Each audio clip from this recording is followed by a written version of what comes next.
నేను మీ బన్నాలు రెడ్డప్పాచారి. ఈరోజు మనం చెప్పుకోబోయేది ఏంటంటే, ఏ శిశువు అయితే తల్లిదండ్రుని జీవితాంతం అంటే చనిపోయేంత వరకు మర్యాదగా తల్లిని తండ్రిని ఎవరైతే కాపాడుతారో వాడు ఎలా పుడతాడు, ఎలా జన్మిస్తాడు అనే విషయాన్ని తెలుసుకుందాం. ఇప్పుడు చూడండి, కన్యాలగ్నమై 10వ స్థానాధిపతి బుధుడై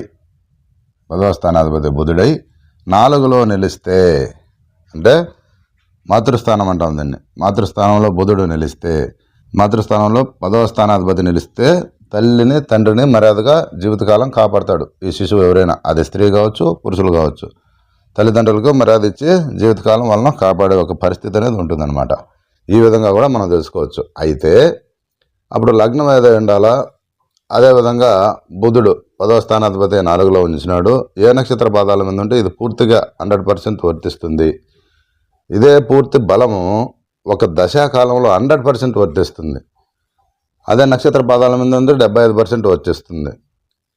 అదేవిధంగా ఇట్లుంటే 50% మాత్రమే తల్లిదండ్రులని మర్యాదతో కాపాడుతాడని మనం జీవితాంతం తెలుసుకోవచ్చు అనమాట. లగ్నం చిత్త 1 మీద పురుషుడు, చిత్త 2 మీద స్త్రీ అయినా పురుషులైనా ఎవరైనా కానీ మర్యాదగా కాపాడు. 10వ స్థానాధిపతి బుధుడు 4లో ఉన్నాడు. ఎక్కడ? రాశి చక్రంలో. ఇప్పుడు ఇది నవాంశం.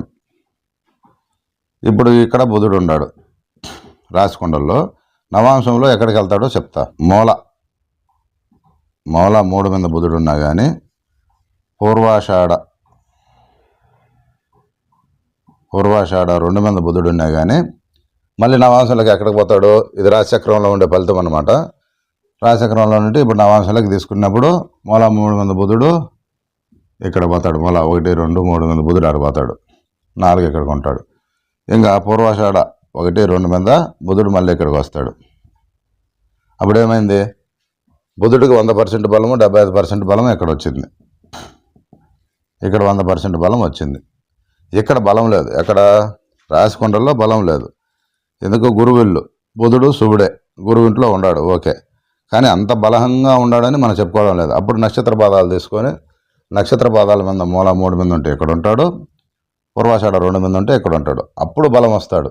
అప్పుడు నవాంశం అనేది సెకండ్ జీవితాన్ని క్రియేట్ అవుతుంది. మ్యారేజ్ అయిన తర్వాత తల్లిదండ్రులు ఒదిగిపోయే సమయంలో ఈ శిశువు వాళ్ళని మర్యాదగా ఎందుకు కాపాడతాడంటే, ఆ నక్షత్ర పాదాల మీద ఉంటే ఆ యొక్క దశాకాలం వస్తే 100% తల్లిదండ్రి కోసమే అతను బతుకుతాడు. భార్య బిడ్డల కంటే కూడా తల్లిదండ్రిని ఎక్కువగా చూసుకుంటాడని మనం తెలుసుకోవచ్చు.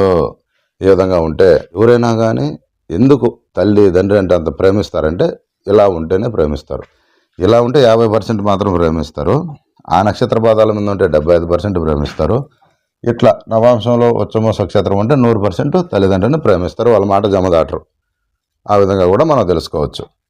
ఆ దశాకాలం వస్తే 150% ఆ బలం అనేది ఉంటుంది ఆ నక్షత్ర పాదాల మీద ఉండి. వేరే నక్షత్ర పాదాల మీద ఉండి నీచమైపోయినా, దురుస్థానంలో కలిపినా, పాపులతో కలిసినా ఆ బలాలు అనేటివి ఉండవు. ఇది ఒకే గ్రహం గురించి తీసుకున్నప్పుడు ఈ విధంగా మనం చూసుకుంటే సరిపోతుంది.